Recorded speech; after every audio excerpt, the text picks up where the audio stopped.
Nah, setelah kalian menyaksikan wawancara saya dengan Kak Herdi, saya masih punya 2 lagi narasumber, yaitu Kak Ratu dan Kak Astari. Jadi langsung saja kita saksikan wawancara saya bersama Kak Ratu Rahmatunisa dari Angkatan 44. Saksikan ya.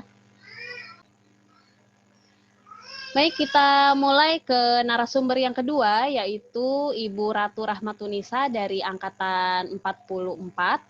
Ya, Ibu Ratu ini juga satu angkatan dengan saya dan Pak Herdi, narasumber yang pertama. Nah, dari Ibu Ratu, kalian juga akan bisa mendapatkan pengalaman-pengalaman beliau saat pertama kali mulai bekerja hingga saat ini. Nanti saya akan wawancara beliau. Kita kenalan dulu ya. Assalamualaikum Ibu Ratu. Selamat sore. Waalaikumsalam. Bu Atri, sore Bu. Gimana, sehat? Ya, alhamdulillah sehat. Sehat Bu Atri. Alhamdulillah, saya juga sehat ya. Bu Ratu, dalam masa pandemi seperti ini masih masuk kerja atau WFH nih? Saat ini tetap bekerja, hanya jadi kita dibikin grouping gitu, dibagi 2 supaya tidak ada cross kontaminasi lah antar karyawan. Jadi kita dibikin 2 grup A, grup B. Jadi nanti grup A 2 hari bekerja di kantor, 2 hari bekerja dari rumah. Yang memang pekerjaannya bisa dilakukan di rumah. Jadi sebagian ada yang bekerjanya di rumah per 2 hari sekali, tapi ada juga yang bekerja full di pabrik. Itu tergantung bagian pekerjaannya sih.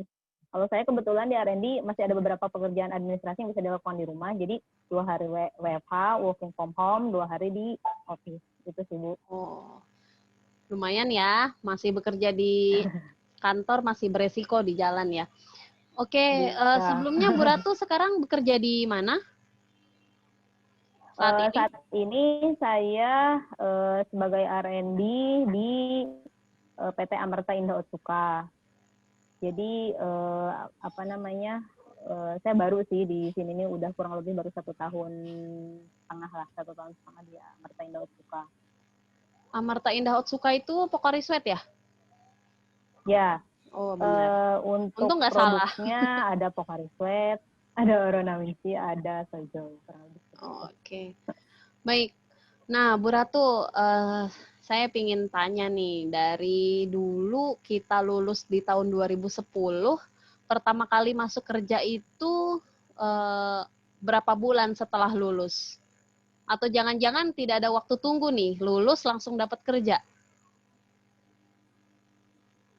Alhamdulillah sih ya, karena waktu itu tuh kan udah tahu lulus tuh di bulan Agustus, meskipun wisudanya di bulan Oktober. Jadi kayak udah mulai gencar nih nyari kerja waktu setelah tahu ditetapkan sudah lulus. Jadi saat bulan November 2010 setelah wisuda tuh saya udah mulai dapat pekerjaan pertama setelah lulus. Jadi alhamdulillah nggak sempet bolong lah istilahnya. Jadi setelah selesai aktivitas wisuda beres bulan Novembernya udah bisa langsung kerja, alhamdulillah. Wah. Itu pekerjaan pertama di namanya PT Diva Mitra Boga Tama. Sekarang juga kalau nggak salah masih ada. Di situ saya sebagai R&D staff. Jadi tugasnya lebih kepada meracik sih. Meracik di sana kan produknya seperti tepung bumbu untuk seperti ayam goreng, tepung bumbu marinasi, kemudian seasoning. Nah, di situ tugas saya meracik formulasi baru untuk tepung bumbu. Kurang lebih seperti itulah. Oke. Dulu mencari kerjanya lewat apa, Bu? Searching di internet atau dari kakak kelas? Sebenarnya sih saya kan kakak kelas nggak begitu banyak yang dikenal. Jadi waktu itu pokoknya setelah lulus tuh kerjaannya hampir setiap hari ke warnet, karena waktu itu kan belum, maksudnya masih ramenya pakai warnet ya, masih rajin, pokoknya setiap hari tuh ke warnet searching informasi lowongan kerja di situs-situs lowongan kerja. Jadi seperti misalnya kayak Jobstreet itu pasti terus dipantengin, kemudian karir.com itu terus dipantengin. Jadi pokoknya ya memang sih harus berjuang dulu, namanya juga kan fresh graduate ya.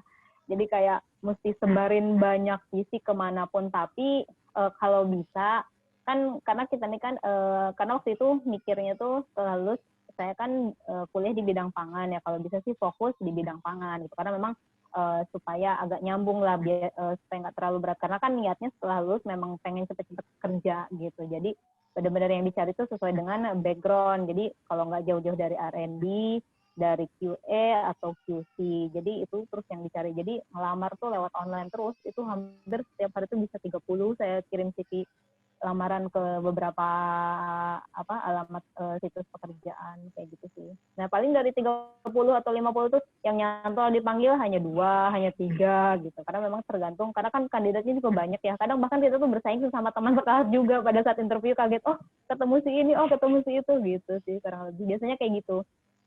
Oke, berarti memang dari awal Bu Ratu ini masih setia pada bidang kompetensinya ya, artinya tidak mencari pekerjaan yang keluar dari jalur gitu ya. Oke, terus setelah dari sana berapa Ya, lama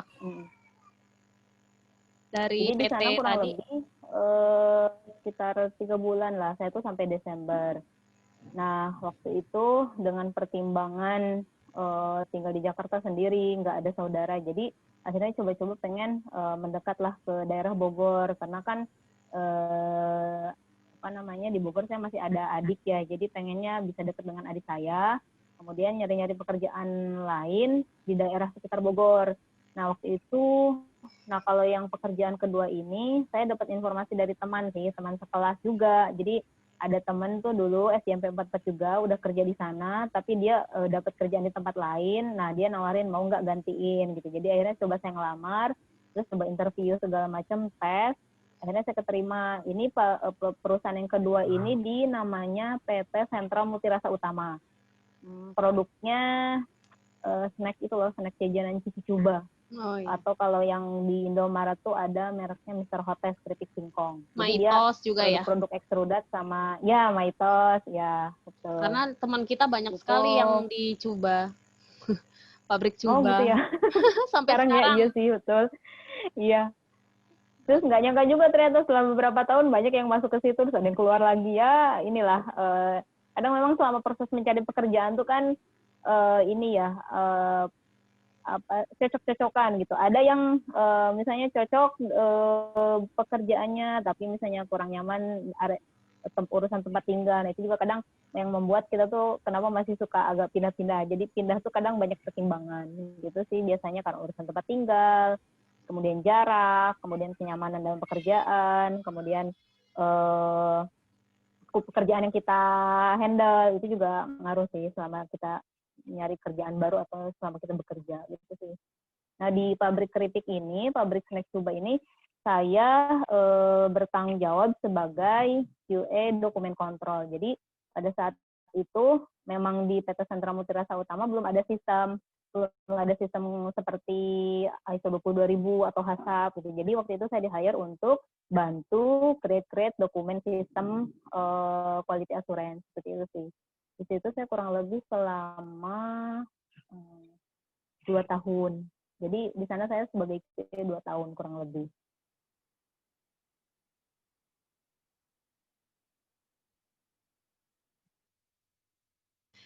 Oke. Nah, untuk pekerjaan yang pertama dan kedua, kira-kira salah satu pertimbangannya digaji atau tidak, Bu? Karena salah satu pertimbangan orang masuk ke dalam perusahaan itu kan salah satunya adalah salary atau gaji ya. Pertimbangan masuk ke sana termasuk gaji atau udah yang penting saya masuk di lokasinya yang sesuai dengan keinginan saya, gaji mah belakangan. Terus terang aja, waktu pertama lulus tuh gaji bukan pertimbangan ya. Jadi kadang, tapi lebih bagus kalau misalkan kita fresh graduate, kita udah bisa udah percaya diri dengan kemampuan kita dan kita bisa mengukur, oh saya sanggup dengan pekerjaan seperti ini dan saya punya nilai atau value dengan rata-rata misalnya yang sudah minimal pengalaman misalnya gitu. Itu kalau percaya diri dengan itu lebih bagus. Tapi waktu saya sih baru lulus, belum punya pengalaman kerja, jadi gaji itu bukan pertimbangan pertama. Yang pertama kali dipikirkan tuh pokoknya harus kerja dulu. Yang penting pengalaman dulu itu yang didapat. Jadi pada saat pindah pekerjaan kan yang pertama tuh hanya 3 bulan. Pindah pekerjaan ke yang kedua ini, di pikiran saya tuh saya pengen bisa punya kontribusi yang banyak terhadap perusahaan yang baru ini dan menjadikan itu sebagai bekal pengalaman untuk nanti selanjutnya kalau memang saya ingin pindah lagi tempat baru gitu sih. Jadi pada saat di perusahaan yang kedua ini benar-benar ilmu pada saat magang PKL 3 bulan waktu di SJMB itu benar-benar bermanfaat banget, kepake banget pada saat bekerja di perusahaan yang kedua ini. Jadi pengen benar-benar full kontribusi dan itu tuh sebagai pegangan untuk pengalaman gitu sih. Jadi gaji tuh bukan pertimbangan yang pertama sih waktu itu. Oke. Dari PT Sentra Multirasa ya tadi ya. Ke selanjutnya langsung ke pekerjaan yang sekarang atau ada lagi? Masih ada satu lagi. Oh, masih ada satu lagi. Jadi ini yang sekarang tuh yang keempat. Oke, selanjutnya ke mana? Setelah dari PT Sentra Multirasa Utama selama 2 tahun, waktu itu jadi memang tipe orang bisa berbeda-beda ya. Cuma waktu itu saya tuh dirasa 2 tahun tuh merasa sudah kayak apa ya, cukup gitulah, cukup pengalaman untuk keterkaitan sistem. Karena memang sebenarnya sih tergantung perusahaannya ya. Kadang ada perusahaan yang membuat kita bisa menggali potensi yang ada di diri kita gitu dengan kadang kan tergantung juga ada perusahaan yang memang misalnya ya pengen membuat sistem tapi belum komitmen untuk benar-benar aplikasi. Nah, ke kitanya juga kan jadi kayak agak mentok gitu, nggak bisa bergerak kemana-mana. Jadi waktu itu saya putuskan kayaknya saya mesti nyari pengalaman yang lebih lagi selain di sini ke perusahaan yang memang sudah punya sistem sehingga saya tuh bisa tahu gap antara sistem yang udah pernah saya create dengan pada saat nanti di audit istilahnya dicek, diverifikasi seberapa sih, artinya kan kita nanti bisa ngecek ya sejauh mana pemahaman kita. Jadi waktu itu saya pikir kayaknya mesti nyari perusahaan yang udah punya sistem. Jadi pada saat itu masih sambil bekerja di perusahaan yang kedua ini, saya sambil nyari-nyari pekerjaan, tapi saya agak pilih mana perusahaan yang udah menerapkan sistem. Itu memang agak susah sih, jadi kayak agak lama prosesnya, memang butuh waktu, karena kan kita memilih ya perusahaan mana yang kita bidik gitu. Jadi waktu itu saya sempat nyari-nyari dulu, ngelihat dulu profil perusahaannya, oh ini udah penerapan sistem apa belum, kayak gitu-gitu sih.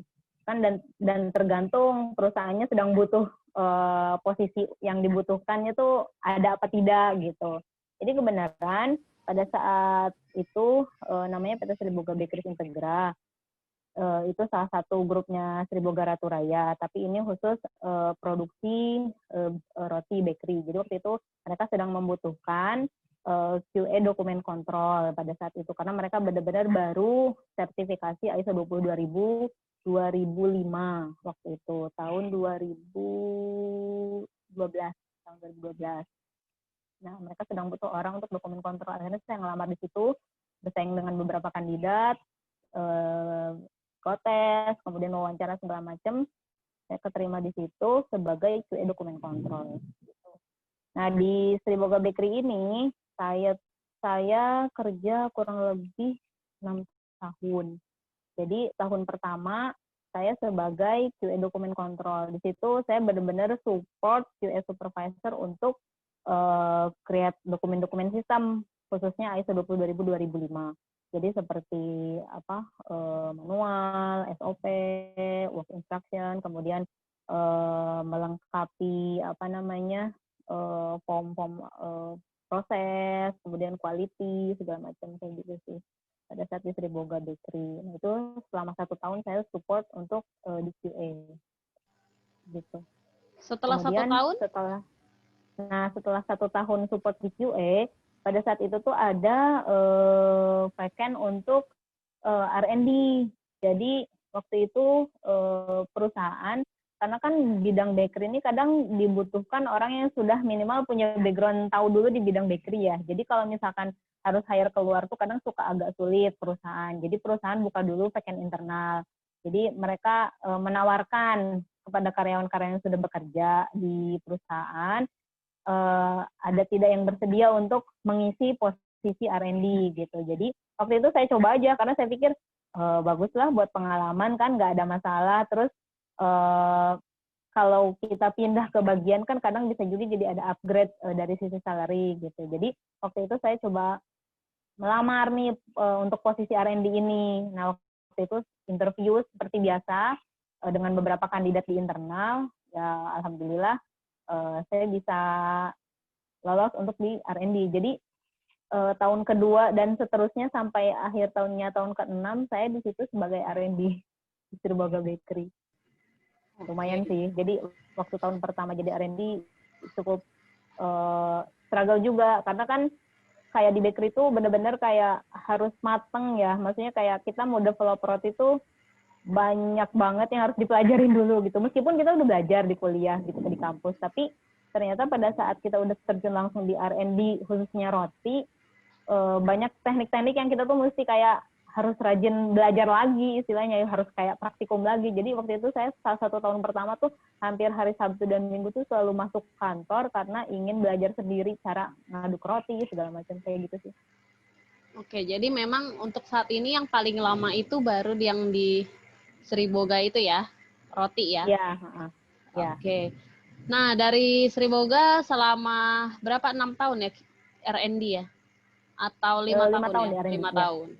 Sekarang di tempat kerja yang di Otsuka juga R&D? Ya, di sini juga saya sebagai R&D juga.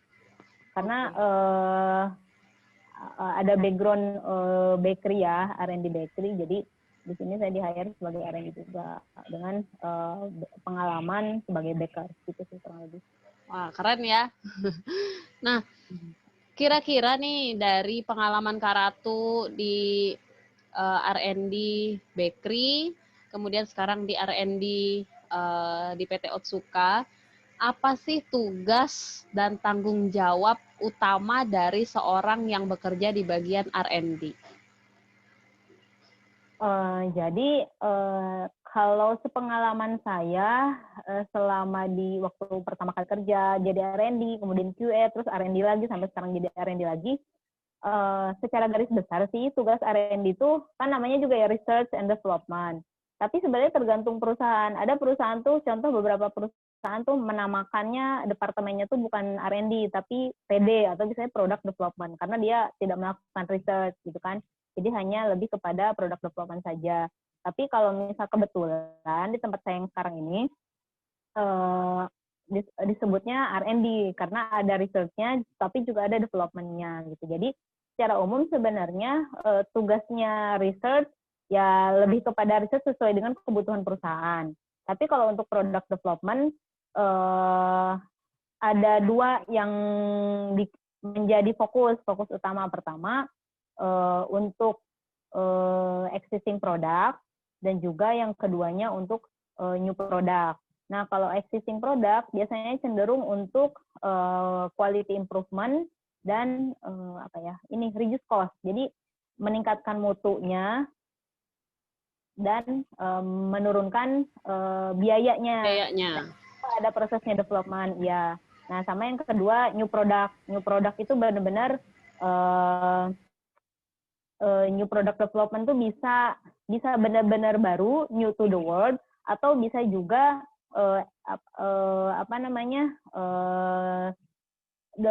new development-nya tuh lebih kepada misalnya packaging atau misalnya proses, improvement proses seperti itu sih gitu. Nah, untuk saya di sini di Otsuka ini kebetulan fokus saya sebagai formulator. Jadi tugas saya sih sama sih sebenarnya lebih kepada meracik inilah formulasi gitu, kurang lebih kayak gitu. Jadi kayak untuk mendevelop new flavor lah. Misalnya ada produk yang sudah existing, kita ingin develop dengan varian baru. Nah, di situ saya fungsinya mencari mana rasa yang pas, mana rasa yang enak. Kemudian ini bisa nggak secara regulasi, terus bagaimana secara prosesnya bisa diterima apa tidak, kayak gitu sih.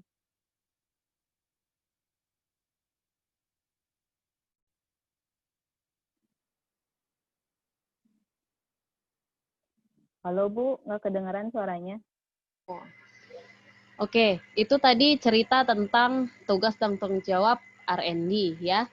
Nah, waktu Bu Ratu mau masuk ke PT Otsuka nih yang terakhir tempat bekerja ya, sebenarnya kualifikasi apa sih yang diminta oleh perusahaan dari calon-calon yang akan masuk menduduki di tempat R&D itu? Kualifikasinya apa aja? Apakah dari segi pendidikan, dari segi pengalaman, atau seperti apa kualifikasi yang diinginkan oleh perusahaan? Ya, jadi saya dapat pekerjaan yang sekarang ini awalnya tuh informasinya saya peroleh dari LinkedIn. Jadi memang sih khususnya buat teman-teman ya yang fresh graduate nanti penting buat bikin profile di LinkedIn karena disitulah banyak peluang-peluang lah istilahnya gitu. Kita bisa menawarkan diri kita untuk misalnya orang bisa ngelihat profil kita backgroundnya misalnya kuliahnya di mana, kemudian kita pernah ikutan seminar apa. Nah, itu bisa jadi modal untuk bisa dilihat lah, di-hire oleh HRD. Nah, waktu itu saya tuh lihat di LinkedIn-nya Otsuka sedang ada informasi lowongan untuk research and development. Jadi waktu itu saya ngelamar di situ. Nah, biasanya memang perusahaan itu pasti sudah memberikan requirement ya untuk misalnya posisi R&D requirement-nya seperti apa, untuk posisi QA requirement-nya seperti apa. Tapi jangan khawatir, lulusan SJMP itu pasti fit lah istilahnya itu pasti masuk dengan bidang-bidang seperti itu, quality assurance, quality control, ataupun analis, ataupun research development atau product development pasti masuk gitu. Biasanya lulusan SJMP itu fit lah sesuai dengan requirement itu. Jadi pada saat itu seingat saya untuk research development ini dari perusahaan persyaratan harus dari teknologi pangan. Tidak spesifik harus D3 atau S1 tidak. Itu membuat kita jadi bisa bersaing dengan siapapun. Gitu. Jadi perusahaan memang membuka peluang selebar-lebarnya siapa yang ingin melamar dengan requirement yang sudah ditentukan dan kita percaya diri dengan pengalaman kita gitu sih. Jadi pada saat itu lebih kepada yang spesifik itu ini sih lebih yang dimintanya persyaratannya tuh punya pengalaman khususnya di bakery sih waktu itu. Jadi kebetulan tapi sebenarnya jangan khawatir meskipun di set requirement seperti itu kalau kita nggak punya pengalaman tapi kita punya kemampuan itu sih bisa karena tergantung nanti biasanya ada perusahaan itu tergantung pada saat interview atau tergantung pada saat tes psikotes gitu sih. Nah kalau selama yang saya jalanin di perusahaan ini yang menentukan kita masuk atau tidaknya itu kelihatannya pada saat proses interview itu sih kayaknya sih yang menjadi proses penentunya gitu. Karena waktu itu saya ingat saya interview, kemudian psikotes, kemudian medical check up. Jadi tahapan-tahapan itu sebenarnya tergantung perusahaan. Ada perusahaan yang menentukan dari psikotesnya. Ada perusahaan yang menentukan dari pada saat interview. Karena kan ada juga yang misalnya interviewnya berbarengan misalnya dilakukan oleh pihak ketiga itu tergantung kan gitu. Jadi tergantung nanti dari hasil pada saat interview. Karena kalau waktu untuk case saya waktu itu saya sih diinterview langsung oleh user. Jadi pada saat itu kayaknya yang menentukan kita cocok pada saat itu masuk atau tidaknya pada saat tergantung user yang menginterview kita sih kayak gitu. Oke, baik. Jadi memang harusnya lulusan-lulusan dari SJMP ini memang bidang kerjanya di area itu ya, R&D, QC, QA, kemudian mungkin dokumen kontrol ya. Jadi memang sudah ada basic ilmu pangan di situ. Jadi tinggal ditambah apa ya, mungkin soft skill mungkin ya di wawancara, di psikotes, itu kan untuk penilai soft skill ya. Nah, menurut Bu Ratu nih yang terakhir, soft skill apa yang harus seorang R&D miliki agar pekerjaannya itu nyaman lah gitu ya. Jadi bisa bagaimana nih, apakah hubungan dengan orangnya seperti apa? Karena R&D itu kan berhubungan dengan banyak departemen juga ya. Jadi bukan hanya di lingkup itu saja. Nah, kira-kira soft skill apa nih yang harus dimiliki oleh seorang lulusan JMP? Baik, kalau menurut saya, sejauh pengalaman saya bekerja, yang pertama sih komunikasi ya. Kayaknya komunikasi tuh kayak bagian yang sangat penting sih. Maksudnya gini, kadang kan ada kita misalnya ada orang yang misalnya kayak pintar secara teoretikal, misalnya apa namanya istilahnya tuh kayak teorinya tuh udah mateng banget lah istilahnya gitu. Dari segi keilmuan udah bagus gitu. Tapi kalau misalkan komunikasinya kurang, kadang pesan yang ingin disampaikan ke orang lain atau pesan yang ingin disampaikan sesuai dengan maksud dan tujuan tuh kadang nggak sampai. Nah, itu yang kadang menjadi kendala. Jadi buat teman-teman sih menurut saya mengasah komunikasi itu penting banget sih, komunikasi. Jadi dalam artian komunikasi bukan asal ngobrol gitu ya, enggak juga. Jadi kayaknya mungkin sebenarnya itu bisa diasah dengan selama kuliah rajin presentasi, kemudian bergaul di organisasi itu penting karena di situ juga mengasah komunikasi kepada antar departemen, kemudian komunikasi ke atasan, apalagi jurusan jaminan mutu pangan ya, supervisor jaminan mutu pangan tuh biasanya untuk 1 tahun 2 tahun bekerja sih biasanya masih posisi staff, tapi nggak lama kemudian pasti akan ada di posisi middle. Di posisi middle itu artinya kita berada di posisi tengah-tengah antara atasan dan juga kita pasti akan punya tim istilahnya gitu. Nah di situ tuh kita harus pintar-pintar bagaimana berkomunikasi ke atas pun ke bawah gitu sih. Nah itu yang paling penting komunikasi sih menurut saya. Oke, ya jadi itu berbagi pengalaman dari Ibu Ratu nih yang sudah bergelut lama juga di bidang R&D. Mungkin itu saja yang akan saya tanyakan ke Bu Ratu. Sebelumnya terima kasih banyak sudah mau berbagi pengalaman untuk adik-adik kelas kita. Semoga mereka juga bisa mengikuti jejak Bu Ratu ya, bisa bekerja di bidang pangan ya, artinya linier dengan jurusannya ya. Yang utama sebenarnya kan itu. Tapi kalau yang namanya rezeki atau apa namanya ya, rezeki memang sudah ada yang mengatur sih. Cuman kalau bisa ya bekerja sesuai dengan kompetensi yang dimiliki gitu. Jadi sudah 2 narasumber yang memberikan pengalamannya dan dua-duanya ini memiliki masa tunggu kerja yang tidak sampai 3 bulan. Jadi memang kalau di rata-rata Bu, lulusan JMP itu waktu tunggu bekerjanya memang kurang dari 6 bulan. Artinya itu kan sudah bagus ya. Nah itu bisa menjadi motivasi juga nih untuk kalian yang masih mahasiswa untuk menyelesaikan studinya harus semangat dan harus memiliki selain nilai yang bagus juga harus memiliki etika yang bagus. Oleh karena itu ada mata kuliah etika profesi ini.